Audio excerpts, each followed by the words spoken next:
नमस्कार, मी सविता किचनमधून तुमचं स्वागत करत आहे।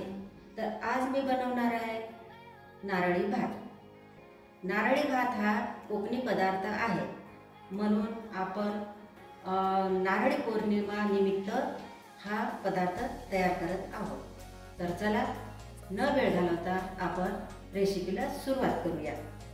रेसिपीला सुरुवात करण्याआधी आपण बघणार आहोत साहित्य।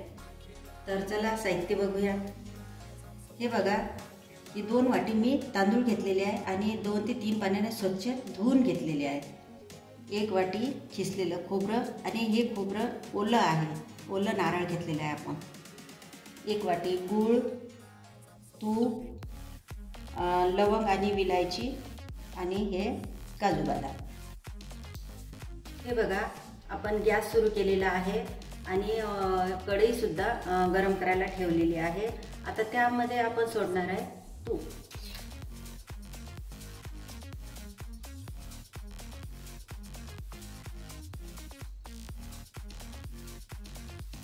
तुपाला आपण गरम होऊ द्यायचं आहे।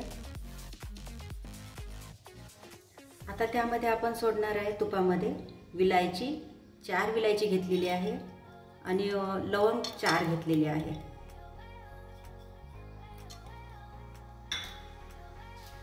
विलायची मी बारीक केलेली नाही, तशीच यामध्ये मी टाकलेली आहे तुपामध्ये।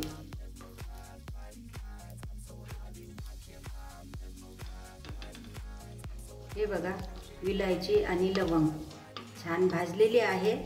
आता यामध्ये सोडणार आहे आपण हे साफ केलेले धुतलेले तांदूळ।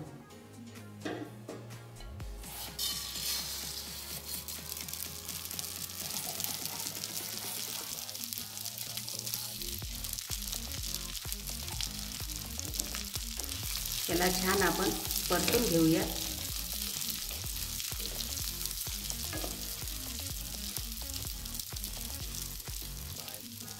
आता आपण या तांदूळामध्ये सोडणार आहे हे खोबरं, खिसलेलं खोबरं।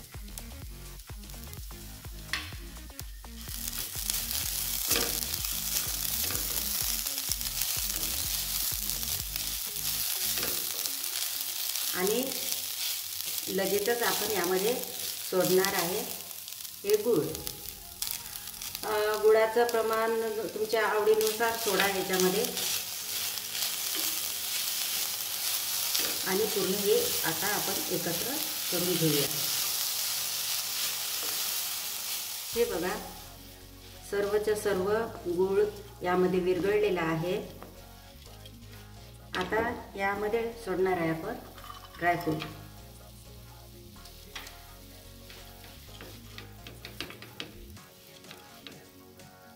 आणि थोडं तूप।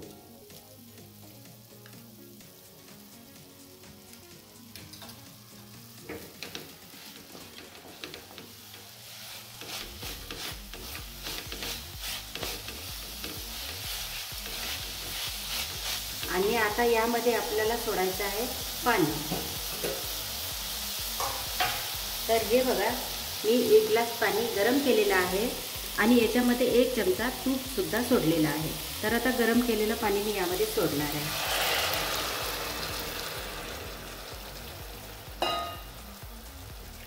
आणि आता आपल्याला पूर्ण एकजीव करायचं आहे।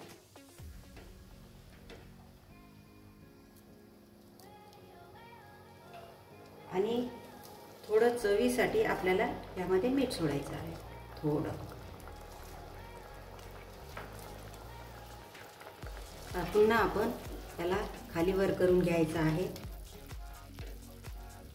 आणि झाकून ठेवायचं आहे।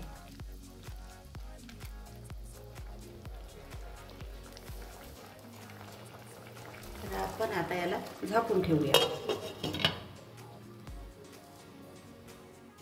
तर चला, आपण तयार केलेला नारळी भात तयार झाला की नाही, शिजला की नाही बघूया आपण।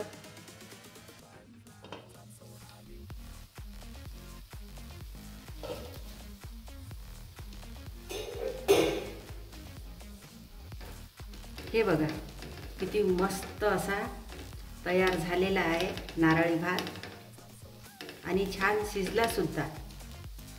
तर बघा, अशा प्रकारे आपण हा नारळी भात तयार केलेला आहे।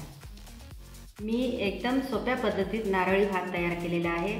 तुम्ही सुद्धा तुमच्या घरी नक्कीच करून बघा आणि व्हिडिओ आवडल्यास तुम्हाला व्हिडिओला नक्कीच लाईक करा, शेअर करा आणि आपल्या चॅनलला सबस्क्राईब करा।